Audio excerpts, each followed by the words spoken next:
Dattasai YouTube channel చూస్తున్న ప్రేక్షకులకి నమస్కారం. 2024 జూన్ నెల మకర రాశి వారికి వారి జీవితంలో ఎలాంటి లాభ నష్టాలు ఉంటాయన్నది ఈ వీడియోలో తెలుసుకుందాం. వాళ్ళకి ఎలాంటి ఇబ్బందులు వస్తాయి, వాటిని ఎలా సమర్థవంతంగా ఎదుర్కోవాలి అన్నది ఈ వీడియోలో తెలుసుకునే ప్రయత్నం చేద్దాం. చివరి వరకు చూడండి. అయితే ఈ రాశి వారికి ఆర్థికమైనటువంటి లాభాలు బాగానే ఉంటాయి. గతంలో ఇబ్బందులు పడుతూ ఏ బిజినెస్ కలిసి రాక లాస్ అవుతూ ఇబ్బంది పడేటువంటి వారికి ఈ నెలలో ఉపశమనం దొరుకుతుంది. కొంతమేరకు లాభాలు అధికంగా వచ్చేటువంటి అవకాశాలు ఎక్కువగా ఉన్నాయి. వీరు సంపాదించింది కూడా నిలబడుతుంది. అధిక ఖర్చులు అనేవి తగ్గేటువంటి అవకాశాలు ఎక్కువ ఉన్నాయి. గతంతో పోల్చుకుంటే వీరి యొక్క ఆర్థిక వ్యవస్థ చాలా మెరుగవుతుంది. అలాగే వీరు చేసే వ్యాపారాల్లో కూడా ఏది పట్టుకున్నా కూడా అది బంగారంగా మారేటువంటి అవకాశాలు చాలా ఎక్కువగా ఉన్నాయి. అలాగే కొత్తగా వ్యాపారం చెయ్యాలి అనుకునేటువంటి వాళ్ళు చాలా జాగ్రత్త వహించాలి. వాళ్ళు ఆచితూచి వారు చేసేటువంటి యొక్క వ్యాపారాల్లో జాగ్రత్తగా తీసుకొని వాళ్ళు వ్యాపారాలు మొదలు పెట్టాలి. అయితే వీరు పార్ట్నర్షిప్లో కనుక బిజినెస్లు పెట్టినట్లయితే చాలా వరకు నష్టపోయేటువంటి అవకాశాలు ఎక్కువగా ఉంటాయి. కాబట్టి మీరు ఎలాంటి ప్రయత్నం చేసినా సింగిల్గానే మీ యొక్క ప్రయత్నం చేయండి. ఖచ్చితంగా మీరు విజయం సాధించేటువంటి అవకాశం చాలా బాగా ఉంది. అదేవిధంగా వీరికి ఉద్యోగ విషయాలలో చాలా లేట్ అవుతూ ఉంటుంది. చాలామందికి ఉద్యోగాలు కూడా రావడం చాలా కష్టమైపోతూ ఉంటుంది. అలా ఉద్యోగాలు లేక ఆర్థికంగా డబ్బులు లేక చాలా ఇబ్బంది పడుతూ ఏం చేయాలో తెలియక ఇబ్బంది పడేటువంటి వాళ్ళకి కూడా ఈ యొక్క నెల ఉపశమనం కలుగుతుంది. జూన్ నెలలో వారికి ఉద్యోగ అవకాశాలు మెరుగ్గా ఉన్నాయి. చాలా ఉద్యోగాల వరకు వాళ్ళని వరించబోయేటువంటి అవకాశం ఎక్కువగా ఉంది. ప్రమోషన్ కోసం ఎదురు చూసేటువంటి వాళ్ళకు కూడా ప్రమోషన్లు వస్తాయి. గవర్నమెంట్ జాబ్ కావచ్చు, ప్రైవేట్ జాబ్ కావచ్చు, అనేక రంగాలలో వారి యొక్క అభివృద్ధి అనేది మెరుగ్గానే ఉంది. అదేవిధంగా ఈ రాశి వారికి వివాహ విషయాల్లో చాలా ఆలస్యం అవుతూ ఉంటుంది. ఎంత ప్రయత్నం చేసినా వివాహం కాకపోవటం, ఎన్ని సంబంధాలు చూసినా దగ్గరికి వచ్చి వాళ్ళు నచ్చలేదని చెప్పి వెళ్ళిపోవడం లాంటివి జరుగుతూ ఉంటాయి. అయితే వీరి యొక్క జాతకంలో రాహుకేతు బలంగా ఉండటం వల్ల ఇన్నాళ్ళు వీరు ఇబ్బంది పడ్డారు. అయితే వీరు ఈ యొక్క జూన్ నెలలో ఖచ్చితంగా వీరికి వివాహాలు అయ్యేటువంటి అవకాశాలు ఎక్కువగా ఉన్నాయి. ఆ రెండు గ్రహ ప్రభావాలు తొలగిపోయేటువంటి అవకాశాలు ఎక్కువగా కనబడుతాయి. 100లో మినిమం 60% మందికి వివాహాలు జరిగేటువంటి అవకాశం కనబడుతుంది. మరి మిగతా 40% మంది అంటే ఏదైనా దోషాలు ఉండి, ఏదైనా కుజ దోషాలు లాంటివి ఏమైనా వారి మీద ఉండి దానివల్ల వాళ్ళు జీవితంలో వివాహం గడవని వాళ్ళు దానివల్ల వాళ్ళకి ఇబ్బంది అవుతుంది.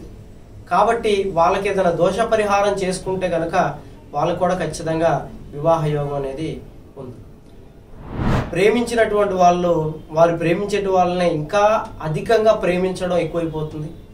ఎక్కువగా నమ్మటం, అందరినీ ప్రేమించేటువంటి స్త్రీలను కానీ పురుషులు కానీ విపరీతమైన ఇష్టం పెంచుకోవటం, విపరీతమైన ప్రేమను పెంచుకోవడం అన్నది ఎక్కువగా ఉంటుంది.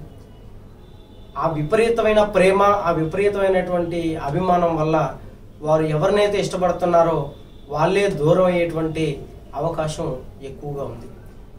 మితిమించిన ప్రేమ అన్నది మంచిది కాదు. మీరు వారికి పదే పదే ఫోన్ చేసి యోగక్షేమాలు కనుక్కోవటం, వారి యొక్క వివరాల గురించి కనుక్కోవటం, అది స్నేహితుల్లో కావచ్చు, బంధువుల్లో కావచ్చు, మిత్రుల్లో కావచ్చు, ఇలాగ మీరు వారి మీద చూపించే అత్యంత ప్రేమ అన్నది మీ మీద శాపంగా మారి మిమ్మల్ని వాళ్ళు దూరం పెట్టేటువంటి అవకాశం ఎక్కువగా ఉంటుంది. ఈ రాశి వారికి ముఖ్యంగా బంధువుల వల్ల అవమానాలు పాలయ్యేటువంటి అవకాశం ఎక్కువగా ఉంది. వీరి మీద లేనిపోని మాటలు చెప్పటం, వీరు చేయని తప్పును కూడా వీరి మీద రుద్దటం, వీరిని మానసికంగా దూషించటం, ఇలాంటివి ఎక్కువగా చేస్తూ ఉంటారు. కాబట్టి వీరు కృంగిపోకుండా ధైర్యంగా ఉండండి. మనకి సమయం అనుకూలంగా లేనప్పుడే మన మీద అన్నీ జరుగుతూ ఉంటాయి. మీకు అన్ని విషయాల్లో బాగున్నప్పటికీ కూడాను ఇలాగా బయట సమస్యలో చాలా ఇబ్బంది పడతారు. ఎదుటివారి గొడవల్లో మీరు జోక్యం చేసుకున్నట్లయితే కనుక ఆ సమస్య అక్కడ తెగిపోయి మీతో మొదలవుతుంది. ఇది కోర్టు దాకా వెళ్ళి కుటుంబం కూడా చాలా ఇబ్బంది పడేటువంటి అవకాశాలు ఎక్కువగా ఉన్నాయి. కాబట్టి మీరు ఎంత నిదానంగా ఎంత సైలెంట్గా ఉంటే ఈ జూన్ నెలలో మీకు అంత మంచిది. లేదు అంటే మీకు ఉన్న శత్రువులకి కొత్త శత్రువులు మీ అనుకున్న వాళ్ళే శత్రువులుగా పుడతారు. చాలా ఇబ్బంది అవుతుంది. గడిచేటువంటి కాలంలో కూడా వీళ్ళ వల్ల చాలా వరకు ఇబ్బందులు అనేవి నడుస్తూ ఉంటాయి. అయితే మీరు మాటని అదుపు చేసుకోండి. మీ యొక్క దురుసుతనం వల్ల కొన్ని ఇబ్బందులు అనేవి కూడా కలుగుతాయి. మీకు కోపం, బద్ధకం, నిరుత్సాహం అన్నది కూడా ఎక్కువగా ఉంటుంది. పదే పదే కుటుంబీకుల్లో కానీ స్నేహితుల్లో కానీ చాలా కోపపడుతూ ఉంటారు. దీనివల్ల కుటుంబంలో ఉన్నటువంటి భార్యాభర్తలు కూడా మానసికంగా కృంగిపోతూ ఉంటారు. మీరు దూషించేటువంటి ఈ కోపంతో చిన్న మాట అన్నా కూడా అవతల వాళ్ళు చాలా బాధపడతారు. కాబట్టి మీరు నోరుని అదుపు చేసుకోవడం వల్ల చాలా మేలు జరిగి చాలా మంచి జరిగేటువంటి అవకాశాలు ఉన్నాయి. లేదంటే ఈ నెలలో చేసే తప్పులు ఈ సంవత్సరం మొత్తం మీరు మోయాల్సి ఉంటుంది. కాబట్టి ఈ విషయంలో జాగ్రత్త వహించాలి. సంతానం లేక ఆస్తి ఉండి అన్నీ ఉండి హ్యాపీగా ఉన్నాం అనుకున్న సమయంలో సంతానం లేదు అంటే చాలా బాధగా ఉంటుంది. అలాంటి వాళ్ళు ఈ రాశిలో చాలామంది ఉంటారు. వీరికి సంతానం కలక మానసికంగా ఇబ్బంది పడుతూ చాలా రకాలైనటువంటి ఇబ్బందులు పడుతూ ఉంటారు. ఎన్నో దుక్కుల ప్రయత్నాలు చేసినా కూడా వీరికి సంతానం కలగదు. ఎన్నో హాస్పిటల్ తిరిగినా కూడా ఇబ్బంది పడుతూ ఉంటారు. మరి ఎలాగా వీరి పరిష్కారం ఎలాగా అంటే వీరికి ఈ జూన్ నెలలో సంతానం కలిగేటువంటి అవకాశం ఎక్కువగా ఉంది. వీరు మంగళవారం ఆంజనేయ స్వామి గుడికి వెళ్ళి 5 మంగళవారాలు ఆంజనేయ స్వామి గుడిలో మీరు మీ పేర్ల మీద అర్చన చేయించుకున్నట్లయితే మీ పేరు మీద ఉన్నటువంటి దోషాలు తొలగిపోయి మీకు సంతానం కలిగేటువంటి అవకాశం ఆంజనేయ స్వామి ప్రసాదించేటువంటి అనుగ్రహత ఈ రాశి వారికి ఎక్కువగా ఉంది. కాబట్టి ఆంజనేయ స్వామిని అధికంగా పూజించాలి. అలాగే వీరికి ఆరోగ్య విషయాల్లో కొన్ని ఇబ్బందులు ఎదురవుతాయి. చాలా రకాలుగా స్ట్రెస్గా ఫీల్ అవుతారు. ఇందాక చెప్పినట్టుగానే బద్ధకము, నీరసము, ఏ పనైనా కూడా నెగ్లెక్ట్ చేసేయడం లాగా చాలా జరుగుతుంది. అదేవిధంగా దీర్ఘకాలిక వ్యాధులతో బాధపడే వాళ్ళు కూడా ఇంకా బాధపడేటువంటి అవకాశాలు ఎక్కువగా ఉన్నాయి.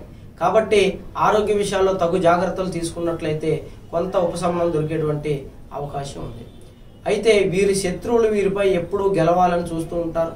మీకు కావలసిన వాళ్ళు మీ శత్రువులు మీ మీద మీ ఎదుగుదల కోసం ఇబ్బంది పడుకోకుండా మీరు దెబ్బతినాలి అని చెప్పి మీ మీద చెడు ప్రయోగాలు చేయడానికి ఈ నెలలో చాలా ప్రయత్నాలు చేసేటువంటి ఆస్కారం ఉంది. కాబట్టి మీరు చాలా జాగ్రత్తగా ఉండండి. శత్రువుల యొక్క పన్నాగాల్లో మీరు ఇరుక్కుని ఇబ్బందులు పడేటువంటి అవకాశాలు ఉన్నాయి. కాబట్టి శత్రువుల విషయంలో కొద్దిగా జాగ్రత్తగా ఉండండి.